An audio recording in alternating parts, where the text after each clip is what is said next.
Let's be honest, we've all been there. You're defending perfectly, your push looks unstoppable, and then, boom, your opponent predicts everything. They drop the exact counter at the perfect time, and your whole plan collapses. You sit there thinking, how the heck did they know? Here's the truth. They didn't read your mind, but they did read your patterns. And today, I'm going to teach you exactly how to do that too. So grab your deck, focus up, and if you're serious about finally outsmarting every player you face, hit that subscribe button right now. Because by the end of this video, you won't just play Clash Royale, you'll control it. Let's start with something simple. Every player has habits. You do, I do, and even the pros do. The difference is, pros know their habits and use them to their advantage, while average players repeat them without even realizing. Here's the first rule of predicting in Clash Royale. People repeat what worked last time. If your opponent defended your miner with guards, guess what they're going to use again next time you drop it? Exactly, guards. So what do? You predict it. Next time, drop a pre-placed log or send your miner to a slightly different position. You're not reacting anymore. You're controlling the play. That's how pros seem to always be one step ahead. It's not luck, it's pattern recognition. The second key to reading players is understanding rotation psychology. Every player has a 4-card cycle, right? But what most people miss is how that affects their decision-making. Let me explain. When someone doesn't have their main counter in hand, they panic. They overcommit. They defend with weird cards that don't belong there. That's your window. So when you see your opponent use a crucial counter, like a fireball, tornado, or mini P.E.K.K.A., mentally tag it. Tell yourself, okay, they don't have that for the next 4 cards. Now you build your push around that knowledge. That's what I call the invisible advantage, using the information your opponent gives you without them realizing it. And once you start doing that, you'll notice a huge difference in how calm you feel. Because when you know what's coming, you stop panicking. You start playing like a chess player, not a panic defender. Now, here's the fun part, forcing your opponent into predictability. If you can control how they respond, you can control the entire match. Here's how you do it, repetition and bait. If you send the same push twice, your opponent's brain relaxes. They start expecting the same response every time.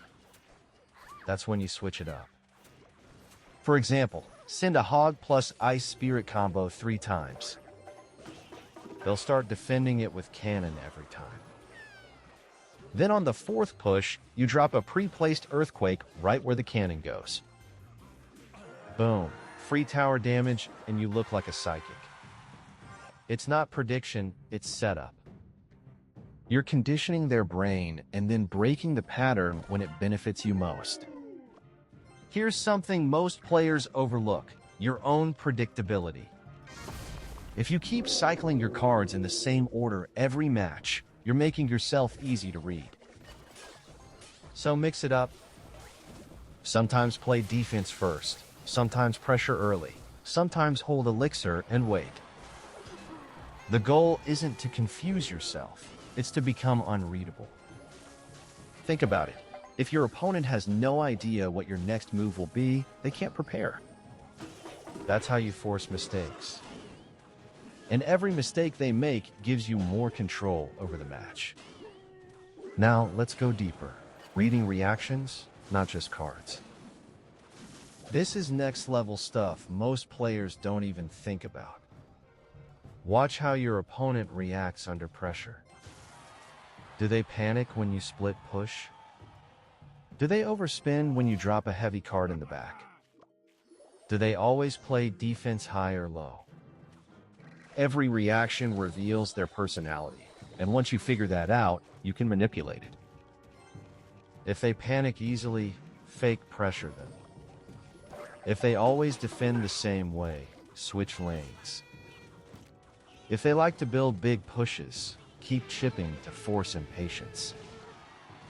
You're not just playing cards anymore, you're playing the player.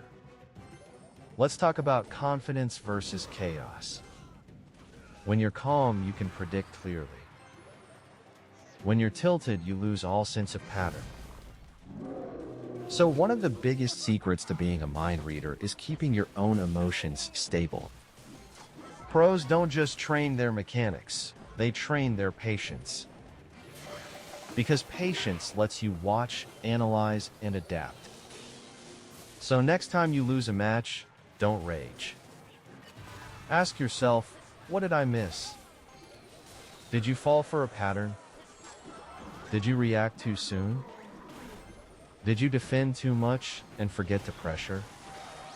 Every loss is just data, and every piece of data makes you harder to read and easier to predict others. Now let's add something practical you can use instantly, the prediction triangle.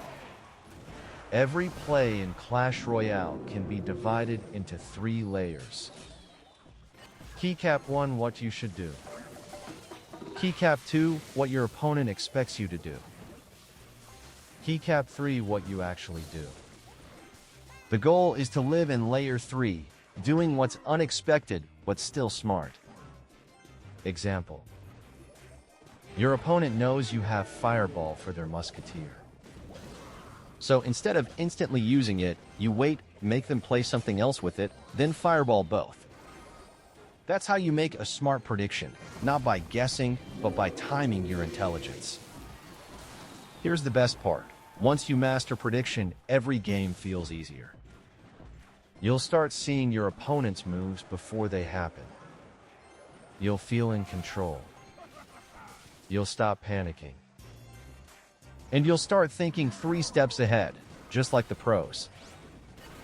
If that sounds like the kind of player you want to become, subscribe right now, because I make videos every single day to help you think smarter, play calmer, and climb faster. And if you've ever had that one player who always seemed to know your moves, share this video with them, and maybe they'll learn how it feels to be on the other side. Direct hit final thought. Clash Royale isn't about being the fastest. It's about being the smartest.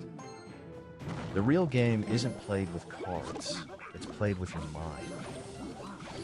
So slow down, pay attention, and remember, the more you watch your opponent, the easier they become to predict.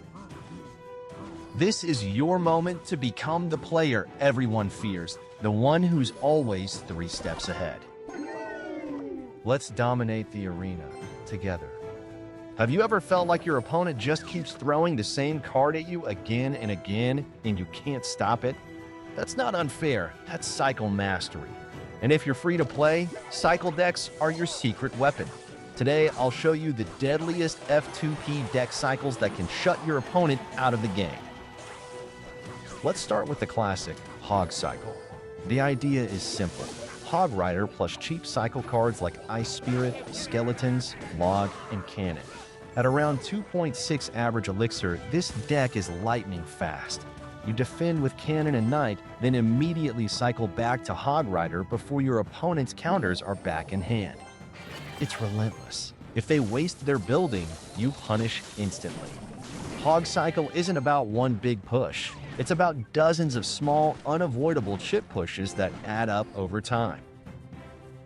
Next, Miner Cycle. Miner on tower, poison or log on defense, and cheap troops to cycle fast. The trick here is unpredictability. You don't just place Miner in the same spot every time, you switch it up. Back corner, front, side, even behind their princess tower. Each placement forces your opponent to guess, and usually they guess wrong. Combine that with poison to kill defending troops, and you've got a cycle win condition that feels impossible to stop. Finally, the sneakiest one, Spell Cycle. Sounds boring, right? Wrong. If your deck has Rocket, Fireball, or even Poison and your opponent keeps hard, countering your win condition, you switch gears. Instead of forcing pushes, you defend efficiently, then chip their tower down with spells.